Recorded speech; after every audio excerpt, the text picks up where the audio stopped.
Hey everybody! So as was just said, my name is David Dashifin Keys. Feel free to call me Dash. There's a bunch of Davids in the world. Dashifin has 3 syllables and ain't nobody got time for that. So Dash is the way to go. My pronouns are they and them, and with that information, my name and my pronouns, you can all talk about me behind my back. So if you grabbed the slides from the schedule, that's great. If not, that short URL will take you to the slides so you can follow along. If you don't want to follow along, that's also cool, actually. I'm totally okay with that. As was said, I have been in academia since basically entirely since 1998, writing web applications, WordPress since about a decade ago, give or take. And one of my passions is actually writing beautiful code. Not just functional code, not just code that gets the job done, but code that is actually pretty, code that is actually sort of attractive to look at. And I find object-oriented programming to be the paradigm that works best for me, both sort of cognitively in the way that I think about structures, but also it produces code that I find to be sort of attractive. It produces the code that I find to be easy to maintain because I can kind of get into it a little bit easier. So what we're going to talk about here today is how we can use object-oriented paradigms within a WordPress structure. In order to get there, we're going to talk a little bit about what object orientation is, and as you can see from this slide, a little bit about what WordPress is actually doing right now. And the answer for right now is WordPress is what I would say object-using, not object-oriented. It has objects, but in general, WordPress is still very much oriented in that sort of start at the top of the file and work down from top to bottom until you get to the end. There might be an object involved there. You might have a post object in the middle there. If you're doing a loop, you'll have a WP post object. It'll contain data that you can mess with, but it doesn't have the same sort of orientation that you'll find in an app built with other frameworks in a PHP world, say, for example, Laravel. In an object-oriented way, you want to get to the objects as fast as possible. And so in WordPress, we're never going to really have a completely object-oriented world because WordPress core is, at least for this foreseeable future, not going to change from the way it exists now into like a fully object-oriented paradigm, because that would be a massive undertaking, hugely complicated undertaking. So instead, what I focus on is our own stuff, theme and plugin development in an object-oriented way. If our code can be brought up to a level of PHP 7, brought up to a level of object orientation that makes our code secure, easy to read, easy to maintain, then what we're doing is awesome. And we can work to support the WordPress community and work to support the WordPress authors in whatever way we can, while also letting them maintain WordPress core. So with respect to object-oriented code, there's sort of what I call the pirate's code of object-oriented development, and that is solid object orientation. It's a pirate's code because everything's more like guidelines. And so part of what you want to find out is where you want to break the rules, where you want to follow the rules, which rules are going to be most important to you while you're doing the work. Each one of them, as you can see from single responsibility, each one of the letters in solid refers to some sort of principle or idea within object orientation. We're going to breeze through these pretty quickly just to get a sense of the philosophy that I use when I'm approaching objects, and then we'll go into some examples of how it actually works in WordPress. So the S is single responsibility principle. You want to make sure that whatever you're working with has one job. Because that way, when that one job fails, you're going to know right where to go to fix it. If you have a separation of responsibilities across objects, across methods and objects, maybe down to variables within methods, and within even the files of your application, when something breaks, you will be able to find where it is. If you can get a stack trace from the error from, say, the WP or the WordPress debug log, or if you have a tool that will print or save exception stack tracing, you can get down to the file and the line you need to fix. And especially if your functions, if your methods within an object are only maybe 6 to 10, 20 lines of code, having the line number of a function to mess with means you know exactly where the problem is. And because each of your methods has a single responsibility, you're unlikely to affect other responsibilities by side effect. That's the real key feature of this kind of software development, is by containing everything within its own scope, you're less likely to mess up everything else while you fix this bug. I'd say less likely because you're always going to mess up everything else because you fixed a bug. That's just development. But you can hopefully try to contain that process down. Now, I say files, and this is a key feature of when you get sort of like file bloat. You want to try to make sure your files do HTML or JavaScript or CSS. That makes sense. But we also want to see if we can't separate our PHP away from our HTML as well. That's where a templating system like Twig might come in handy, because you can put all of your HTML in Twig. You can get all of your data for your template out of the PHP file, and then you just have to marry them together somewhere in your code base so that the two meet and produce the site you want to. We'll see a little example of that later on. I don't go into it too deeply. So if templating and PHP is something that you've not really messed around with too much, we can definitely talk about that later. So let's look at an example. I don't know how big this font is from the way back, but hopefully you can make it. And there are actually P's in front of these words. We've hit a margin, apparently. The P is on top of this little black space. We have here 3 methods. They're all very straightforward. They're also all very separated in their responsibility. The top one, get site title. We want to get whatever it is that's at the top of the title, and I've determined that there's 2 responsibilities there, the logo and the header. Then the logo method focuses on just the logo. It focuses on just the logo so much that there's another method that I didn't bother to put on the screen that just gets the data about the logo. So I know that if the alt text is messed up, it's probably coming out of get logo data. If I wanted to get really weird, I'd make 3 functions for the folder, the file, and the alt text. But eventually, it's a guideline, and you start to say, you know what, if the data for my image is messed up, I know where to look. It's only 3 strings. I can probably debug that in some way pretty safely. Then the header object, we have here the possibility of 3 responsibilities, which could be, are we on the home page? Then what is the string we're going to replace? And finally, what are the data that we're going to put into that string? But again, at some point, if your responsibilities, if all of your methods start to be one single line of code, because you're breaking up and saying a responsibility is a single line, you might be a little bit overzealously following the single responsibility principle. Maybe it's great. Maybe that's the way you want to go. Technically, the get logo function is only 1 line of code. But it felt to me when I was writing this theme that this was enough of a responsibility to give to a whole method. There wasn't enough there. I didn't want to split up all 3 of those different things that one was doing. Now, if you're not familiar with object orientation in PHP 7, there's some stuff on this screen that you might not recognize. For example, parameter type hinting. Back in the day, you just said open paren, variable name, end paren, and you weren't able to tell PHP's interpreter what type of variable that would be. Around about PHP 7, or maybe even in the later branches of PHP 5, I don't remember exactly, we started to get parameter type hinting. The question mark in front of that type hint means it might also be null. We're going to get a string, or we're going to get a null. That's what that's going for. So this lets the PHP interpreter catch some of our type errors. If you're passing in a float to a function and you get something that's not a float, PHP will now type check that for you. You don't have to write that test. That's less code. That means less room for bugs. That's great. We also get return type hinting. It's down here. It's the same idea. That colon followed by a type is telling this function and telling the IDE around it and telling the PHP interpreter that this function is going to give you a string. And that's that. Easy peasy. Just now everybody around that method knows what it's going to give you. Down at the bottom is an operator that's kind of new in PHP 7. It's the null coalescing operator.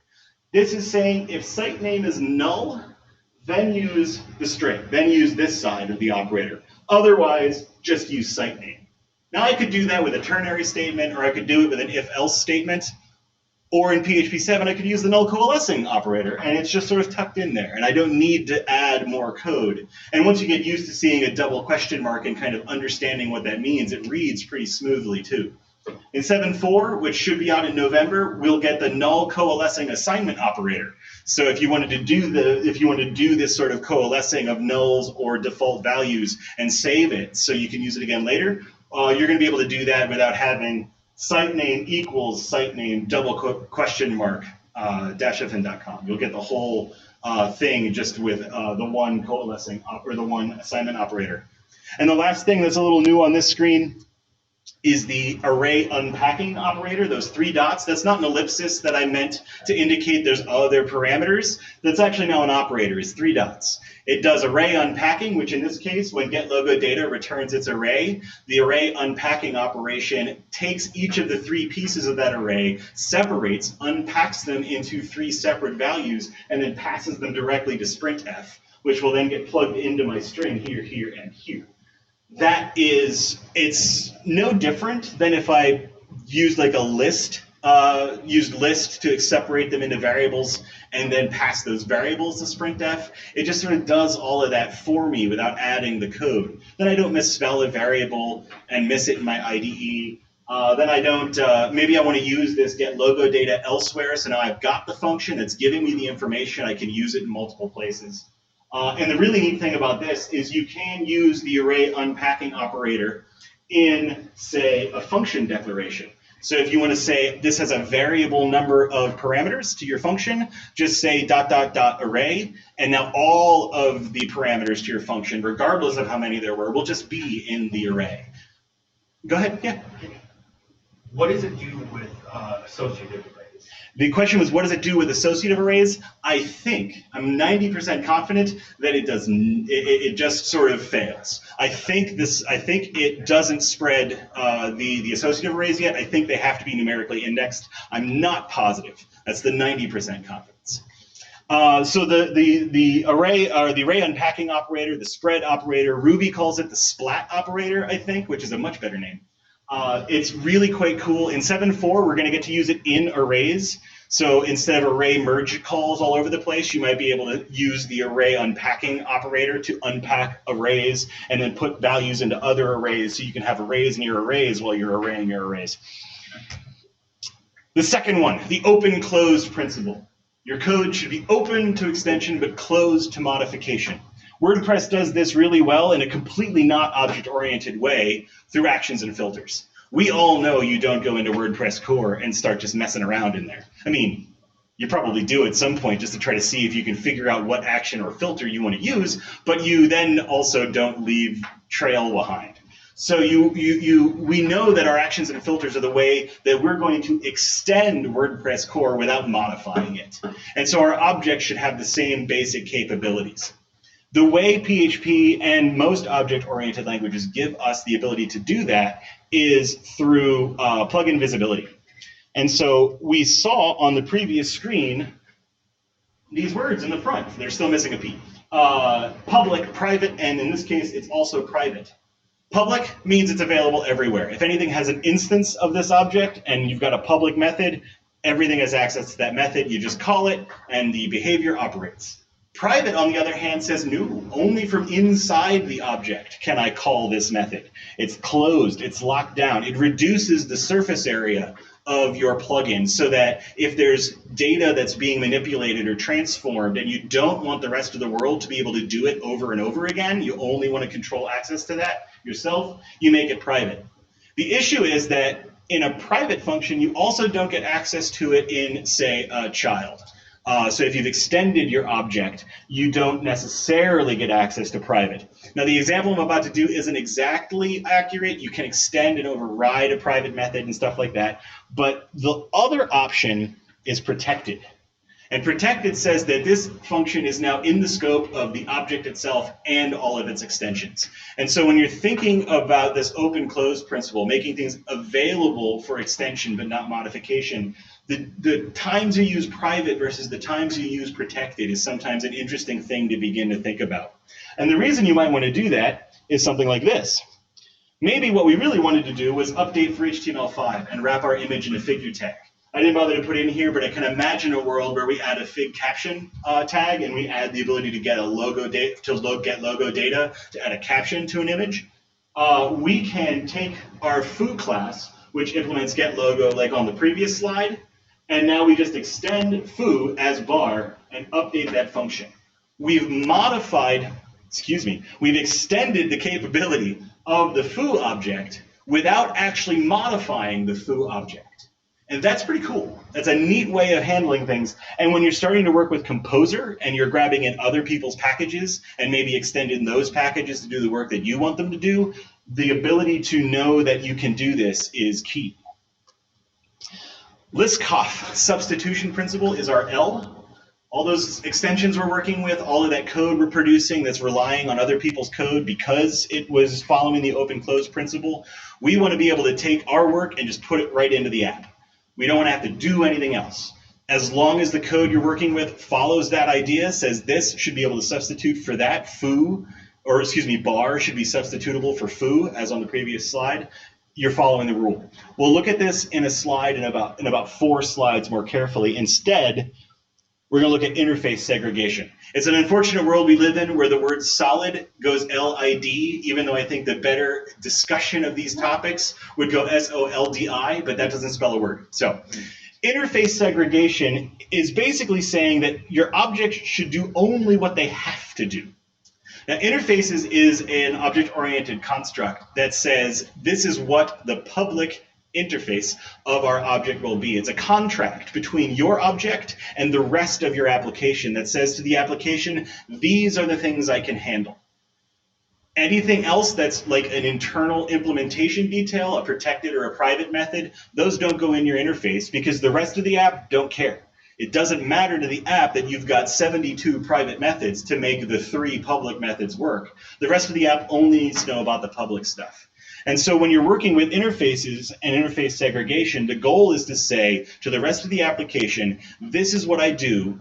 And as a programmer, we want to make sure that this is what I have to do, as opposed to this is everything that I might need to do. So the classic example of interface segregation has to do with shapes. We have an interface at the top. We have 2 functions, area and volume. These are both returning ints. I know that you could use floats, but this is shorter words to type. So area and volume both return integers. You think this is great until you realize we're working with a rectangle. Rectangles have length and width and no height because they're 2-dimensional. So that volume function, which we have to define because it's been declared in our interface, that's just a rule of interfaces. The only thing we can really do is return -1. And then the rest of our code in the application has to know that the volume method of an object might return -1. And that's kind of a pain in the butt. It's not bad, it's not broken, it's not necessarily wrong, it's just a place where a bug could be introduced, especially if you're trying to determine other calculations off of the area of this shape. All of a sudden you get a whole bunch of negative results because there's this, or excuse me, the volume, you get a negative result because there's this one -1 involved in the process. We also know that we can't return something else because we've correctly used a type hint. So we can't just like return false. Theoretically, you could put a question mark in front of that type hint and return a null, but now you've got a possibility that that null interacts poorly with the rest of your application and just throws PHP fatal errors all over the place. So the better way to go and the way to segregate these interfaces is just to make 2 of them. You make a shape interface that has an area, you make a solid shape interface that has a volume, and the wonder of wonders is when you're making your rectangular box class, you just implement both of them, and when you're making your rectangle class, just implement the one.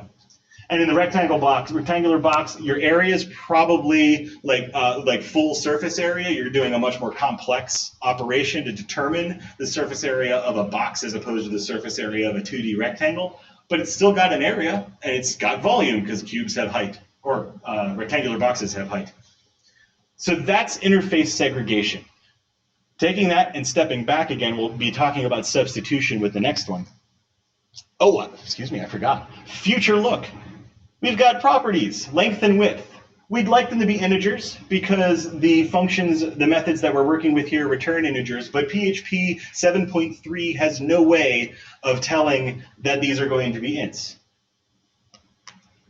In PHP 7.4, we get property type hinting, which I am really excited about because I'm a giant nerd.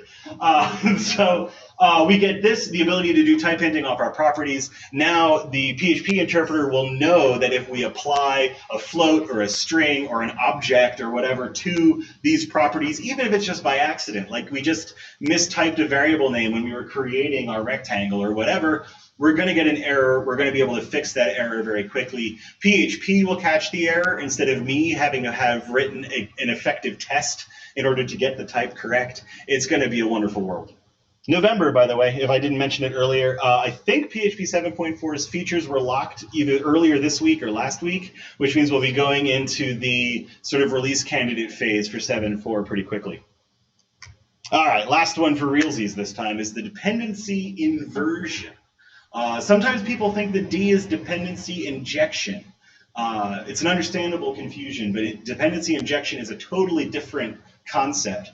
Dependency inversion, or excuse me, oh no, I did it right. Dependency inversion is the idea that you don't want to make your objects make their own objects. Instead, you want to give your objects what they depend on. The common way, the typical way you'll see this is something like this. You've got a class of foo, in its constructor, you make a bar. This is not inverted. And what this does is it creates a world in which if you ever need to replace bar because you're thinking about substituting the features of bar for a new object, you can without rewriting foo. Because you need to get in here somewhere to tell foo to change that word. And so we've kind of broken the OpenClose principle. We can't substitute, so we broke our L and we broke our D because we didn't do it at all. So those three are kind of tightly interwoven. The better way to do it, just do this. It's the same code. Nothing really changed per se, except now we can substitute an extension of bar as the parameter for the constructor, and PHP is just perfectly happy with that. And so as an example of code that would work if any of these objects did anything, would be we have foo defined just in the same way. Here's our class bar. I'm going to assume it does something really cool. And we've got class baz that extends bar. When we make baz, we make our new one, we make a foo, we just pass it in. And PHP is fine because baz is an extension of bar. PHP is smart enough to just let that substitution happen. And by inverting our dependencies, by sending our dependencies into the object instead of creating them within the object, we get a lot of capability to do substitution. And the other key benefit is testing. You can mock your objects and make sure that, and pass your testing objects into all of these other objects much more easily, and then just substitute your mocks for the actual object later on when the object is written. So especially on a team, when you're working with multiple people and maybe them over there, they're working on one set of objects while you're building some kind of controlling feature, you won't get those objects until they're done with them. But you can create a mock. You can create an object that has all the right methods. It implements the interface that they're using so that you know that if your code works with that interface and they're using the same one, everything's good to go. And then when they're ready and they give you their stuff, just substitute it in. You'll be fine. It's great. That is the philosophy that most people use. Well, I shouldn't say most. I think it's most, but we're going to say many. That's the philosophy that many people use when they're trying to design objects, is that solid concept. Single responsibility is essentially a long way of saying keep it simple. Open closed is basically saying don't modify other people's code, extend it to do what you want. Substitute your extensions into their code because they allowed for dependency inversion. And then the out of order one is the interface segregation. Make sure your objects do everything they need to do, but only what they need to do. WordPress OOP plugin and theme development. Finally getting to kind of the point. The first real attempt to formalize WordPress OOP development was the WordPress plugin boilerplate. This was a really neat undertaking, and the goal was to produce a zip archive with a minimum number of files to begin to build a plugin in an object-oriented way. It separated the concerns of the front end from the back end. It had a really interesting sort of observable design pattern where you had a controller that sort of sat in between the front and the back end and could give data to both sides depending on what they needed. So you could have your controller maybe remember the slug for your post type so that the front end and the back end could know it without you having to retype it over and over again and inevitably make a typo, and then the whole thing kind of falls apart because it's the guy. Anyway, I've never done that, by the way. These are the links to the plugin boilerplate, the WPPD. The first one's the homepage. The generator is pretty neat. You can go there, fill in a form with some details, your plugin name, the author, I think, stuff like that. And the zip archive it produces for you already has some of that filled in. So you're kind of 25, 30% of the way down the road already toward building a plugin in this boilerplate. I used this for a long time. It was a great tool, but I did think that it had some weaknesses. And so these are my strong opinions, strongly held. This is that singletons can be bad. A lot of people just say they are bad, but I'm not willing to go that far. Everybody knows singletons? Okay, we'll talk about singletons on the next slide.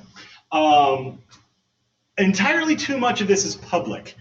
Paul, earlier today you talked about layers of defense, spinning plates through which we were throwing bean bags or something.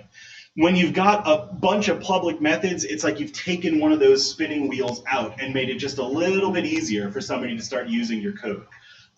Anybody with access to your object, which, because it's a singleton, as we'll talk in a minute, means everybody has access to your object. If entirely too much is public, that means everybody can execute your plugin's code. And so to some extent, this is just like if you put everything in functions.php, which is great, totally works. There's nothing wrong with that, but it does open you up to the possibility that somebody else sees maybe an option for some sort of vulnerability, and they write their own plugin, get it loaded on your server somehow, and execute it, and all of a sudden they're utilizing the code you wrote to do something they want to do, and nobody likes that. It's also not Composer ready. Who uses Composer? That's okay. So more people using Composer. It's not Composer ready. You've got to go to the website. You've got to download the zip. You've got to edit the files to change some information about you to make it about your plugin. And I really wanted a way to make it Composer ready. So the singleton pattern, briefly, just a explanatory comma moment, is an object that only exists once. You do that by making sure that the constructor and the clone magic method are private, or maybe protected, but probably private, so that the only way to get at the object itself is through a public static getInstance method. By doing that, what you've done, what you've done is essentially made the whole instance global, as it says here. That's no good. Because the purpose of trying to use the objects is to build that OpenClose principle, to try to build the ability to lock people off from certain portions of your code using plugin visibility, public, protected, and private concepts. If everything's global, and as we remember, there's a lot of public stuff, that means, for example, in this function, somebody could alter the singleton, and then when you get to this function over here, that alteration is going to exist, because there's only one of them. So if you did it here to that one of them, when you get over here, that same one instance is going to still have those alterations. And so there's it's a lot easier to have side effects sort of crop up in your code. Also, WordPress, round about 2013 was the last time I found articles being written about this. So at least older versions of WordPress sometimes cloned objects related to the options API. And so if you were using a singleton, and if you correctly privatized the clone method of your singleton, you white screened, because WordPress would try to clone an object that had a private clone method, and it would just fail. It's no good. I think that's been fixed. So I'm not sure that that's as big a concern. But the first one is still a problem. By making everything global, it's the same sort of problem as if we pulled the WPDB object into our scope and then unset it. It's not going to be good. You just killed your database connection. The same way we have a global instance in our singleton, if we do anything wrong to it, we could have serious problems. So to make a solider version of OOP in WordPress, I wanted no singletons. They work most of the time, but on the off chance they cause a problem, just get rid of them, not even use them. I also wanted a Composer-ready packet. I wanted something that I could add to Composer.json, pull into my system, extend, and write code. None of this download a zip archive and write code into the files that it provided. Just install a package and go. I also wanted something that was designed for extension. These two should really have been one. I realized later after I'd written the slide that these two are the same thing, because if it's Composer ready, then it must be extendable, basically, because it's going to be there and I can mess with the code. To some extent, we also wanted to do something for themes and plugins. The other one was the WordPress plugin boilerplate, which leaves themes sort of out in the cold. The goal, as I was working on this, was to try to make it go both ways. And then finally was to reduce object surface area. And to do that, I wanted to make sure that less was public.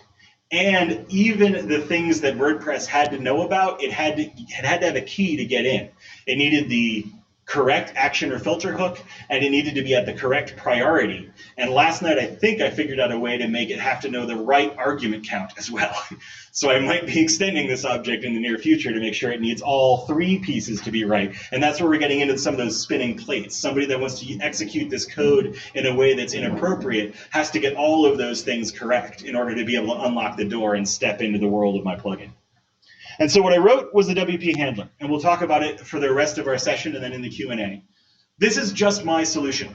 I suspect there are any number of other possible solutions, maybe an infinite number of other possible solutions.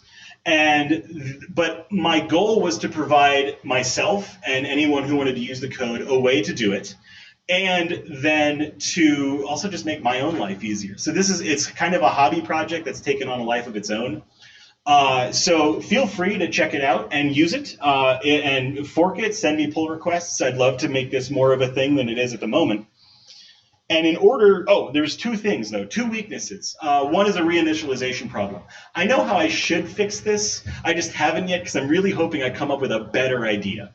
And the problem with this is that if you reinitialize the plugin over and over again, it'll rehook all of the actions and filters you want to do. And so you'll start getting multiple actions going.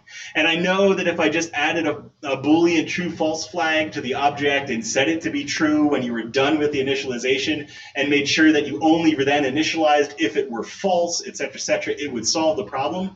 But I'm trying to reduce the need to repeat myself over and over again in subsequent objects. So I'm trying to think my way through a way that when it's done initializing, it just somehow knows not to do it again. And I haven't quite figured out how to do it yet. I think there's a solution out there. So I'm just sort of waiting until one day, like in the shower or at 2 a.m., I'll wake up suddenly with a solution. The other thing is I broke protected methods. Protected methods are now maybe available to the rest of the world. That's what that key is, needing to be at the right hook or action or filter hook and needing to have the right priority level is a key to get into the protected methods. There's a strong argument that says this is very, very bad because this is now a protected method that's available to the world if they have the key. But I wanted that extra layer of protection that if you called the protected method without the key, I still wanted PHP to throw an error. I'm going back and forth on this. I really haven't decided if this is going to be the right way to go. Luckily, I use semantic versioning, so if you're working with, say, the 4th version of this object, which I'm currently at, if I bump it to 5, it might mean that I just switched everything around. But also the docs on GitHub, they're terrible. That's from like an earlier version. I promise I will go in over the next couple of days and update the README file. I didn't realize how out of date it had gotten. Because of course you never look at the README file until you're about to talk about it. So let's look at some code. Luckily, I opened up GitHub earlier, and even more luckily, I zoomed in. So hopefully the font is pretty good for both the live stream and the back of the room. This is a template file. It is actually the index.php for a theme that I wrote. That's it.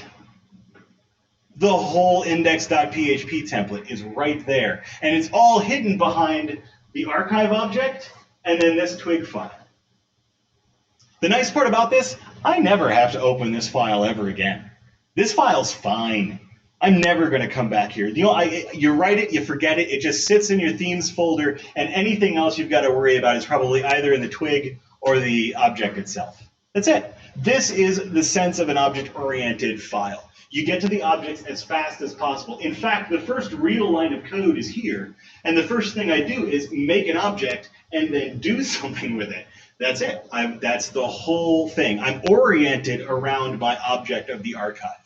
We're going to look real quick at the theme object that I include on line 3, and then on the archive object that I include on line 4. The theme is fairly large, and as you can see, I'm including a whole bunch of different objects, some of which are mine, some of which are somebody else's. But what I wanted to point out was the initialize method. So to some extent, you don't have to worry too much about the services that are here. We'll look at a service object in a second, and I'll mention what they are. But we can see within my object here, lines 28 through 31, I'm calling an add action or add filter method of my object. These just call the WordPress stuff. but it allows my system to keep track of things like priority levels and argument counts and all the things that WordPress is going to know about as well, but it allows me to arrange that key. This is the way that I set the combination for those protected methods, for those access points into the world of my plugin. And they're also, it's also handy because if you've ever used object-oriented programming in WordPress, you have to tell it what object the function exists within. You just not worry about that here because it assumes it's in this object. And so if we scroll down a little bit to the add twig filters function, we can see that yes, the add twig filters function is in this object. We're good to go. You can see I'm using some type hinting all over the place here. Arguably, I've got 2 filters in one function. It's not single responsibility, but they're really, really small filters. The archive object is perhaps even also interesting because here's where we start to get the data for that template. That twig template needs the title, the posts, and a pagination. That's what the template needs. The posts is our loop. The pagination is the pagination. And the title is blog. It's a straightforward title. This is the core of the object that is then passed to our template. And like I said, if you're not familiar with Twig, Twig's a templating language. It uses mustache tags, the double curly braces, to within HTML to allow somebody who maybe doesn't know PHP or maybe even doesn't know HTML that well to very quickly just sort of hash out a template. If you do know HTML and PHP, you can start to do things like this where you're marrying objects in ways to work with the templates that start to be pretty effective. Just as another example, this is a deeply serious plugin that I use as a database of all the information about Shadowrun, a tabletop role-playing game that I play every weekend. And it's much easier to point and click through a database of this information than it is to open up the books and scroll through the pages. So similar to the theme, this is a plugin. We know it's a plugin because it's got a plugin header at the top. This looks about the same though. Same basic 3-ish lines of code, 5 I guess if you count the try and the catch. You're getting to an object as fast as possible. I mentioned a service object. Oh no, sorry, this is the actual plugin. This was just proof of concept. If I pass all the other stuff, that plugins operate the same way. We're still just calling those same add action and add filter concepts. The only real difference between a plugin and a theme is that themes, at least the way I usually do it, still operate off of the template files. So index.php, archive, single page, front page, etc. Those PHP files still exist. They just get it to objects as quickly as possible. I mentioned briefly the idea of a service. You can see the namespace here has the word services in it. This is single responsibility sort of in action. This is a type registration service. I could put this all inside the main plugin, but the single responsibility of this service is just to manage type registration. And now the plugin doesn't have to think about it. I can write it here, set it aside, forget about it, and as long as the plugin itself knows how to execute this service, we're good to go. Same add action, same kind of function, but the ability to break our objects up into multiple objects and pass those responsibilities around a little bit becomes much easier to do. And it means you rarely sometimes, but you rarely get those plugin files that are just 7,000 lines of code, maybe 6,000 of which are blocks of code that look a lot like this, because you're doing all of the post type labels and then the arguments for the function, and then finally getting down to a register post type. This plugin uses, I think, something like 27 new post types in order to operate. If I had written out the 27 different registrations like that, it would have been a nightmare to find a typo or a bug. By doing it this way, I've got a single place to go and find that problem. The last thing I wanted to leave you with was my favorite operator in PHP 7, and that is the spaceship operator. The spaceship operator is this little angle bracket equals angle bracket. Kind of looks like a spaceship. Some people think it looks like something else. I don't know. So we've got the idea here is a sort. All it does is return -1, 0, or 1. That's it. -1, 0, 1. So it gives you the data for your sort and allows you to write a user sort function kind of like this. It's a great operator. It's kind of fun. You get to use a spaceship operator. We can't all go to space. We can't all use the spaceship operator. And so it kind of feels like a good day when you get to use it. So I think I probably overly engineer my software at this point to get myself into a position where I can use the spaceship operator. Because as you can see from the comment right above this line of code, I could just alphabetize it by hand in my config file. But who wants to do that, really? Like, I don't know. It's much easier to do this, I think. It's actually not easier. It wastes a lot of time, theoretically. A couple of microseconds lost every time it has to do that user sort. But it's worth it for the spaceship operator. That is the end of the talk. It's a very quick introduction to the idea and then an introduction to the actual code. The benefit, I suppose, is that we're at the end of the day, so if anybody wants to hang out and chat, we don't actually have much of a place to go to other than Oak Parks. If you are in front of the slides, the feedback link there will take you to a place that you can give feedback.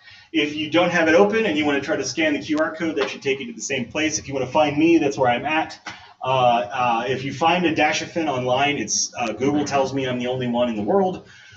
So yeah, it's probably me. In our Slack, I'm at Dashafin, and yeah, there you go. Thank you so much for coming.